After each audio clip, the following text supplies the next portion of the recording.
Hello అండి, అందరికీ నమస్తే. Welcome back to our channel. ఇవాళ చాలా మందిని ఇబ్బంది పెడుతున్న తెల్ల జుట్టు సమస్య గురించి ఒక వీడియో చేశానండి. వైట్ హెయిర్ ఏజ్తో సంబంధం లేకుండా పిల్లల నుంచి పెద్దవాళ్ళ వరకు ప్రతి ఒక్కరిని ఇబ్బంది పెడుతున్న సమస్య. ఈ వైట్ హెయిర్ని కనబడకుండా చేయడానికి ఒక్కొక్కరము ఒక్కో విధాలుగా ప్రయత్నిస్తుంటాం కదండి. ఏ విధమైన కెమికల్స్ లేకుండా, ఎలాంటి సైడ్ ఎఫెక్ట్స్ లేకుండా న్యాచురల్గా తెల్ల జుట్టుని నల్లగా ఎలా చేసుకోవాలో ఈ వీడియోలో చూద్దాం. మార్కెట్లో దొరికే ఇన్స్టెంట్ ఎయిర్ డైస్తో ఎలాంటి ప్రాబ్లమ్స్ ఉంటాయో, ఎలాంటి కెమికల్స్ ఉంటాయో నేను ఈ వీడియోలో చెప్తాను. ఇక్కడ మీకు కనిపించే పౌడరు, ఆ ప్లాంట్ వచ్చేసి ఇండిగో ప్లాంట్ అండి. నీలిరంగు మొక్క అంటారు, అంటే సహజంగా కలర్ని ఇచ్చే ఆకు అన్నమాట. దీని నుంచి తయారైందే ఇండిగో పౌడర్. ఈ ఆకును ఉపయోగించి మనం తెల్ల జుట్టుని నల్లగా ఎలా మార్చుకోవాలో ఇప్పుడు చూద్దాం. ఈ న్యాచురల్ హెయిర్ కలర్ని, ఈ ఆకులతో వచ్చిన పౌడర్ని యూజ్ చేసి నేను నా తెల్ల జుట్టుని బ్లాక్గా మార్చుకునే విధానం ఇక్కడ చూపిస్తున్నాను.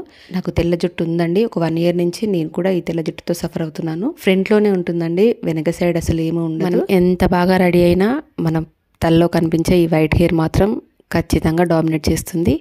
దాన్ని తగ్గించుకోవడం కోసం ఎన్నో ప్రయత్నాలు చేస్తుంటాం కదండి. నాకు కూడా చాలామంది హెయిర్ డై యూజ్ చేయమని చెప్పేవాళ్ళు, బట్ నాకు కెమికల్స్ యూజ్ చేయడం అసలు ఇష్టం ఉండేది కాదు. అయితే వైట్ హెయిర్ని బ్లాక్గా మార్చుకోవడానికి ఇండిగో పౌడర్ యూజ్ అవుతుందని విన్నానండి, వీడియోస్ కూడా చూశాను. అయితే బయట మార్కెట్లో ఎలా ఉంటుందో తెలియదు కదా. ఇక్కడ కనిపించే ఈ పౌడర్ అయితే నేను రైతు దగ్గర నుంచి తెప్పించుకుంటున్నానండి. నాకు చాలా బాగా యూజ్ అవుతుంది. బట్ ఇండిగో పౌడర్ బ్లాక్గా కావడానికి డైరెక్ట్గా పెడితే కాదండి, ముందు హెన్నా యూజ్ చేయాలి. ఆ హెన్నాని మన జుట్టుకు సరిపడా తీసుకొని, అంటే ఇక్కడ నేను ఒక 4 tablespoons తీసుకున్నానండి. హెన్నా మొత్తం తలంతా పట్టించుకోవచ్చు. మామూలుగా మన జుట్టుకి గోరింటాకు చాలా బాగా పనిచేస్తుంది కదండి. దీంట్లో టీ డికాషన్ కానీ, మెంతులు కానీ, లేదంటే ఎగ్ కానీ మన ఇష్టమైన యూజ్ చేసుకోవచ్చు. బట్ ఇక్కడ నేను ఏవి యూజ్ చేయకుండా న్యాచురల్గా చూపిస్తున్నాను. నార్మల్ వాటర్ వేసేసి కలుపుకుంటున్నాను. మీరు టీ డికాషన్ యూజ్ చేసి కలుపుకున్నా ఇంకా బాగా మంచి రిజల్ట్ ఉంటుందండి. ఇక్కడ నార్మల్ వాటర్ వేసే నేను చూపించాలని చూపిస్తున్నాను. ఇలా ఒక గాజు బౌల్లో కానీ, లేదంటే ఐరన్ కడాయి ఉంటుంది కదండి, దాంట్లో ఇంకా బాగా పనిచేస్తుంది. జుట్టుకి ఐరన్ ఎక్కువగా ఉంటే బాగుంటుంది అంటారు, అందుకే ఐరన్ కడాయిలో కలుపుకోవాలంటున్నారండి. కానీ అందరికీ ఉండవు కదా. గ్లాస్ బౌల్లో కలుపుతున్నాను. వాటర్ని కొద్ది కొద్దిగా యాడ్ చేస్తూ ఈ హెన్నాని కలుపుకోవాలి. అయితే మనం గ్లాస్ బౌల్లో కలుపుతున్నాం కాబట్టి దీంట్లో నేను ఒక 2 మేకులను వేస్తున్నానండి. అంటే ఇనుపవి ఏవైనా వేసుకోవచ్చు, మూలలు లాంటివి, చిన్నవి ఏదైనా ఇనుప వస్తువు కూడా వేసుకోవచ్చు. స్టీల్ బౌల్స్, పింగాణి బౌల్స్, ప్లాస్టిక్ బౌల్స్ కూడా కలుపుకోవచ్చు. అలా కలుపుకోవడం వల్ల హెయిర్ కలర్ రాదని ఏం లేదండి. ఇలాంటి వాటిల్లో కలిపితే ఇంకా బాగా రిజల్ట్ ఉంటుందని చెప్తుంటారు. చూడండి, ఇక్కడ నేను మేకులు వేసుకుంటున్నాను. 1 కానీ 2 కానీ సరిపోతాయండి. అలా వేసి లోపలికి అనేసి పైనుంచి కాస్త వాటర్ చల్లాలి, ఎందుకంటే డ్రై అయిపోకుండా ఉండడం కోసం. ఇలా వాటర్ చల్లేసి మేకులు పెట్టేసిన తర్వాత రాత్రంతా పక్కన పెట్టేసుకోవాలి. మీకు టైం లేనట్టయితే 3 నుంచి 4 గంటలైనా పక్కకు పెట్టేసి నానబెట్టేసుకోండి. ఎంత నానితే అంత బాగా రిజల్ట్ ఉంటుందండి. ఇలా బాగా కలిపేసుకున్న తర్వాత మూత పెట్టేసుకొని పక్కకు పెట్టేసుకోవాలి. నేనైతే నైట్ అంతా పక్కకు పెట్టేసుకున్నానండి. ఇలా తెల్లవారు మార్నింగ్ నేను హెన్నాని పెట్టుకున్నాను. చూడండి, మనం మేకులు వేసాం కదా, హెన్నా కూడా బాగా కలిసిపోయింది. ఆ మేకులు వేస్తాం కాబట్టి అందులో ఉండే ఐరన్ అనేది ఈ హెన్నాలో కలిసి బ్లాక్గా మారుతుందండి. మనం ఇప్పుడే చూద్దాము మేకులని.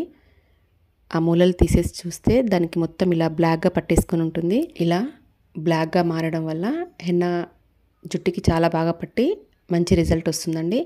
అయితే కొంతమందికి ఇలాంటివి పడకపోవచ్చు. మీరు టెస్ట్ చేసుకోండి, ఒకసారి వేసుకొని చూస్తే మీకు తెలుస్తుందండి. సెకండ్ టైం యూజ్ చేయాలా వద్దా మీకే అర్థమవుతుంది. నా స్కిన్కి అయితే ఇది బాగానే సూట్ అవుతుందండి, నేనైతే యూజ్ చేస్తున్నాను. ఇప్పుడు ఇలా రెడీ చేసుకున్న హెన్నాని మనం హెయిర్కి ఎలా అప్లై చేసుకోవాలి చూద్దాము. మనం ఈ హెన్నాని పెట్టడానికి ముందు మన హెయిర్ ఖచ్చితంగా హెడ్ బాత్ చేసి ఉండాలండి. ఆయిల్ పెట్టుకొని ఉన్నట్టయితే మనకి కలర్ సరిగా పట్టదు. మీకు వైట్ హెయిర్ లేదు, ఓన్లీ హెన్నానే పెట్టుకోవాలి, జుట్టు చాలా స్మూత్గా సిల్కీగా ఉండాలి అనుకున్న వాళ్ళు ఆయిల్ పెట్టుకొనే హెన్నాని పెట్టుకోండి.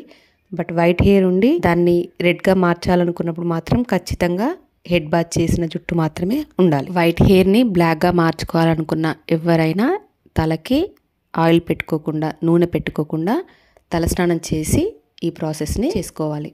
మూలలు తీసేసిన తర్వాత హెన్నాని ఒకసారి బాగా ఇలా కలుపుకోవాలి. ఆ నల్లదంతా హెన్నలో పట్టేలాగా కలుపుకోవాలండి. ఇప్పుడు కొద్దిగా తీసుకొని మన హెయిర్కి అప్లై చేసుకోవాలి. చూడండి ఎంత స్మూత్గా ఉందో. ఇలా ఉన్నట్టయితే హెయిర్కి బాగా పడుతుంది. మరీ గట్టిగా మరీ లూజ్గా కాకుండా కలుపుకోవాలి. ఇప్పుడు చూద్దామండి హెయిర్కి అప్లై చేసుకొని. ఇక్కడ వీడియో తీస్తూ పెట్టుకుంటున్నానండి. నాకు నేనే పెట్టుకుంటున్నాను. ఒక చేయిలో మొబైల్ ఉందండి, ఇంకో చేయితో పెట్టుకుంటున్నాను. మీకు కొంచెం కదిలినట్టు అనిపిస్తుండొచ్చు. ఒక కోమ్తో హెయిర్ని పక్కకు జరుపుకుంటూ ఇలా అప్లై చేసుకోవాలి. హెన్నాని హెయిర్ అంతా అప్లై చేసుకోవచ్చండి. అంటే పైన స్కాల్ఫ్ నుండి మొత్తం కింద జుట్టు వరకు అంతా అప్లై చేసుకోవచ్చు. చూడండి నేను మొత్తం అస్సలు గ్యాప్ లేకుండా చిక్కగా మొత్తం రుద్దేసుకోవాలి. ఇప్పుడు ఇలా పెట్టుకున్న హెన్నాని ఒక 1 to 2 hours వరకు ఉంచుకోవచ్చండి. 1 hour తర్వాత నార్మల్ వాషే చేసుకోవాలి. చూడండి నేను 1 hour 15 minutes ఏమో ఉంచుకున్నానండి. మీకు ఫస్ట్లో చూపించిన వైట్ హెయిర్ చూసారా ఎంత రెడ్గా మారిపోయిందో. ఇంకా ఎక్కువ టైం పెడితే ఇంకా మంచి కలర్ వస్తుందండి. మన టైంని బట్టి మనం పెట్టుకోవచ్చు. ఇలా వైట్ హెయిర్ని ముందుగా రెడ్గా మార్చుకున్న తర్వాత అప్పుడు మనం నెక్స్ట్ ప్రాసెస్ని చేసుకోవాలి. ఎంత రెడ్ కలర్ వస్తే మన ఇండిగో అంత బాగా పనిచేస్తుందండి. హెన్నాని నార్మల్ వాష్తోనే వాష్ చేయాలి, షాంపూ పెట్టకుండా.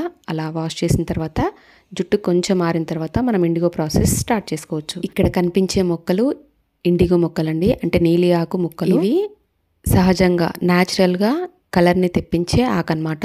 ఈ మొక్క చూడడానికి మనం బయట నార్మల్గా కనిపించే ఎంపలి చెట్టు లానే ఉంటుంది. కానీ ఎంపలి చెట్టు నీలి ఆకు చెట్టు రెండు ఒకటి కాదండి, రెండు వేరు. ఇండిగో ప్లాంట్స్ కొంచెం పెద్దగా పెరుగుతాయి. ఈ ఇండిగో ప్లాంట్స్ని ఫార్మింగ్ చేస్తారండి. ఆ ఆకులని ఒక స్టేజ్లో తెంపేసి నీడలో ఆరబెట్టేసి పౌడర్ చేస్తారు. ఈ నీలి ఆకు చెట్టుకి శాస్త్రీయ నామం వచ్చేసి ఇండిగోఫెరా టింక్టోరియా అనే నామంతో పిలుస్తారంటండి. ఇది సైంటిఫిక్ నేమ్. ఇప్పుడు ఈ పౌడర్ని కలుపుకుందామండి.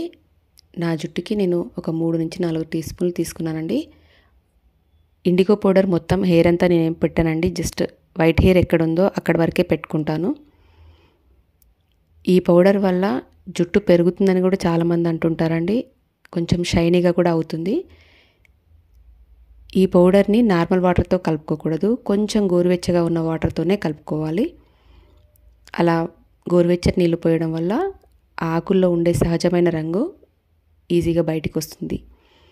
సో ఇలా కొద్దిగా వాటర్ వేసుకొని ఆ పౌడర్ని కలుపుకోవాలి.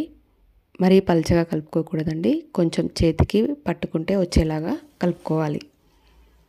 చూడండి ఇలా కలుపుకోవాలి.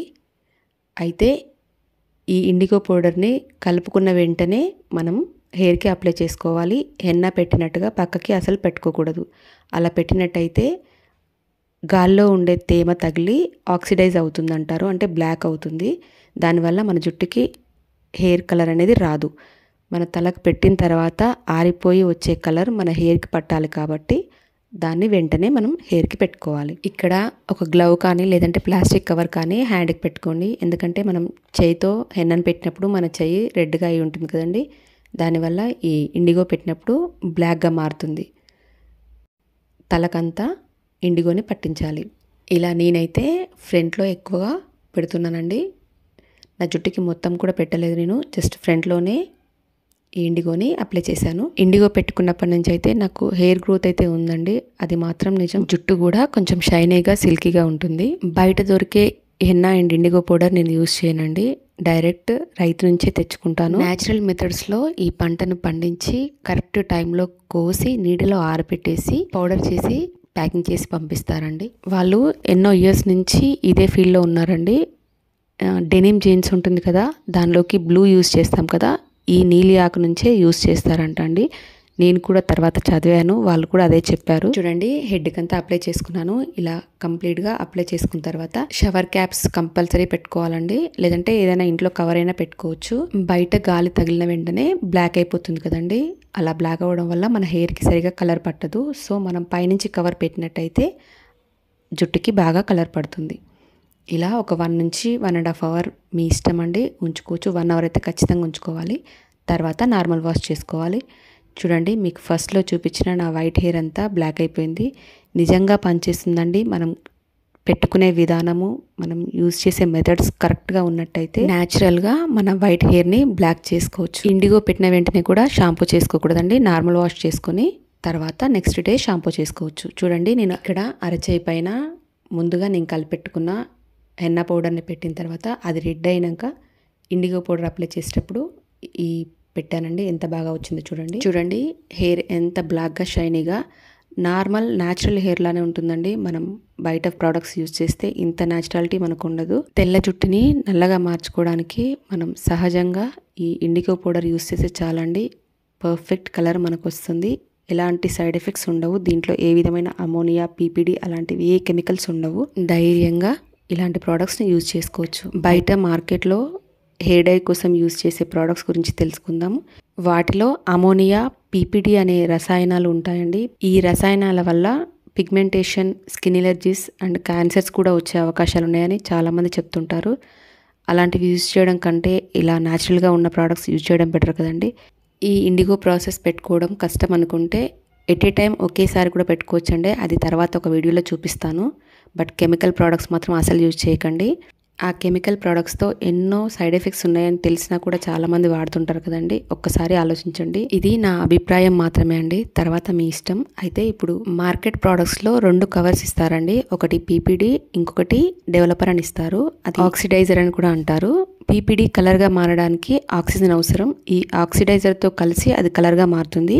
ఎక్కువగా పీపీడీని గ్రీజు, ఫోటోకాపీ, ప్రింటింగ్ ఇంక్లో, ఫోటోగ్రాఫిక్ డెవలప్మెంట్స్లో యూజ్ చేస్తారు. 2006లోనే అమెరికన్ డెర్మటాలజిస్ట్ సొసైటీ వాళ్ళు కాంటాక్ట్ ఎలర్జీ కారకంగా దీన్ని ప్రకటించారు. బట్ దాన్ని ఇంకా మనం వాడుతూనే ఉన్నామండి. ఇది నాకు తెలిసిన కొన్ని విషయాలు మాత్రమే చెప్పానండి. నేనేం సైన్స్ స్టూడెంట్ని కాదు. చెప్పిన దాంట్లో ఏమైనా తప్పులుంటే నాకు కామెంట్ చేయండి. నేను చెప్పిన ఇన్ఫర్మేషన్ మీరు గూగుల్లో కూడా ఈజీగా సెర్చ్ చేసుకోవచ్చు. ఇంత ప్రాసెసా, అంత టైం టేకింగ్, మాకంత ఓపిక లేదు అనుకునే వాళ్ళకి ఒక్కటి చెప్పాలనుకుంటున్నానండి. మన ఆరోగ్యానికి మించింది ఏది లేదండి. ఒక్కసారి ఆలోచించండి. మీకు ఈ వీడియో నచ్చినట్టయితే లైక్ చేయండి, మీ ఫ్రెండ్స్కి షేర్ చేయండి. ఈ వీడియో ఎవరికో ఒకరికి అవసరం ఉంటుంది కదండి, అందుకే షేర్ చేయడం అయితే అసలు మర్చిపోకండి. నాకు తెలిసినవి, నాకు అనిపించినవి ఈ వీడియోలో మీతో షేర్ చేసుకున్నానండి. మీకు ఎలా అనిపించిందో కామెంట్ సెక్షన్లో తెలియచేయండి. కొత్తగా చూస్తున్న వాళ్ళు సబ్స్క్రైబ్ చేసుకొని బెల్ ఐకాన్ క్లిక్ చేయండి. ఆల్ అనే ఆప్షన్ని సెలెక్ట్ చేసుకోండి. నేను వీడియో పెట్టగానే మీకు నోటిఫికేషన్ వస్తుంది. Thank you for watching.